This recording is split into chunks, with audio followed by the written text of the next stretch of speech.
Here's why we don't really reach into the future. We're trapped either by regret of the past or the routine of the present. So busy with the routine of the present, we don't give much thought to designing the future. Or trapped by the past with regrets of past losses and past failures and past mistakes. And we relive it over and over again, not to the benefit of changing it for the future, but just because, we feel that our lives have been less than favorable simply because of all the things that's happened to us in the past. But here's the real key, is to spend some time, and usually we don't do it until someone comes by and offers the suggestion. That's why meeting the right person at the right time, attending the right class, listening to the right sermon, having a conversation with the right person sometimes can totally change the direction of your life.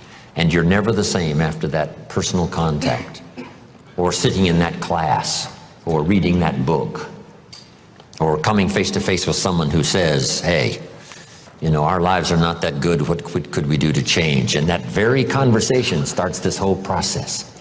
Wow, I've arrived at a fairly place, how could I change all of that for the future? And that is all possible.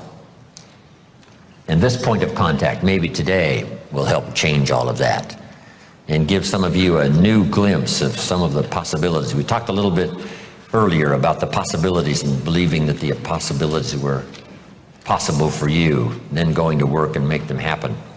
But let's talk now about setting goals and see if we can't make this really meaningful. Here's the next key. Make sure that the greatest pull on you is the pull of the future. Not the pull of the past that keeps taking you back. Not the pull of gravity like the present that just keeps you sort of stuck where you are. But we want to make sure that the greatest influence and pull on us is the pull of the future. If you have powerful goals well designed and plenty of them to stir your imagination, here's what they will do. Goals become like a magnet. And the bigger they are and the stronger they are and the longer the list and the more things you'd like to acquire during the course of your lifetime, the stronger they pull. And here's the other advantage in setting goals, so that these goals begin to pull you in that forward future direction. They pull you through all kinds of downtime, all kinds of nighttime experiences, all kinds of winters. You can much more easily survive the next crisis, the next winter of your life, if you have well-set goals, finely tuned, places you want to go, things you want to do, people you want to meet, skills you want to develop, fortune you want to make, benevolence you want to engage in.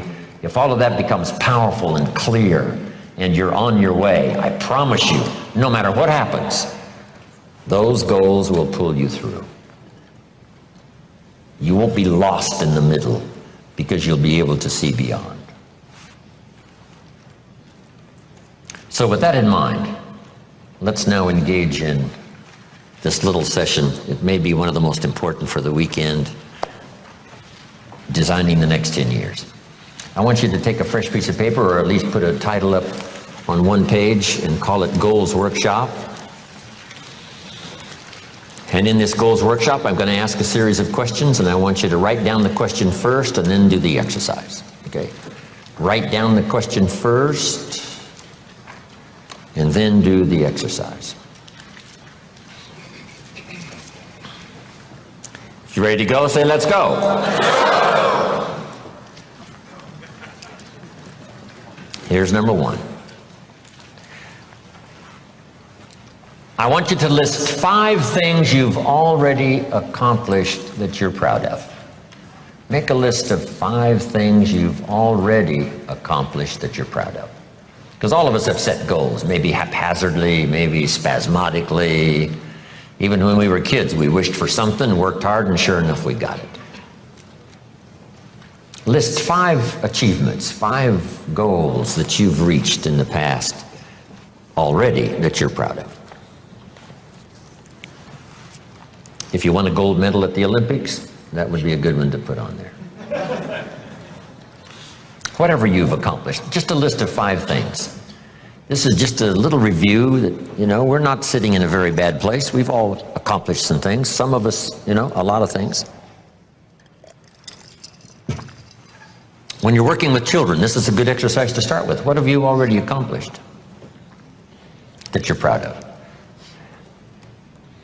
In this little country town in Idaho, I graduated 3rd in my class in high school.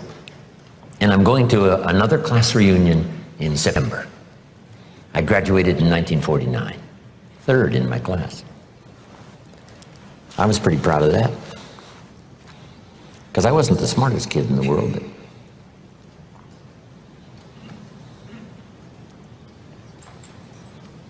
we're called the 49ers, Idaho 49ers, graduated in 1949.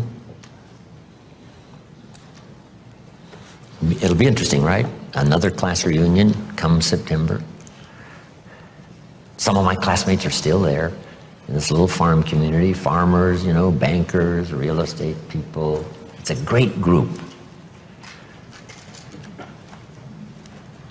5 things you've already accomplished that you're proud of. Wish we had time here to go over everybody's list of 5. I'm sure some of you would be really impressed.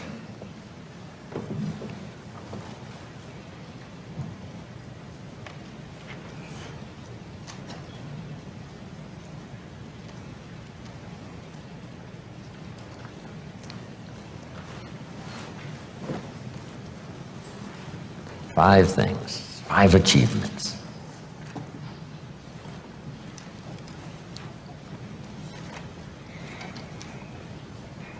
So this list of 5 now proves, right, that you already know how to set goals. Maybe not as intensely as we're going to work on now, but you've already done it. You've already said, hey, this is it for me, I'm going for it, and sure enough, you did.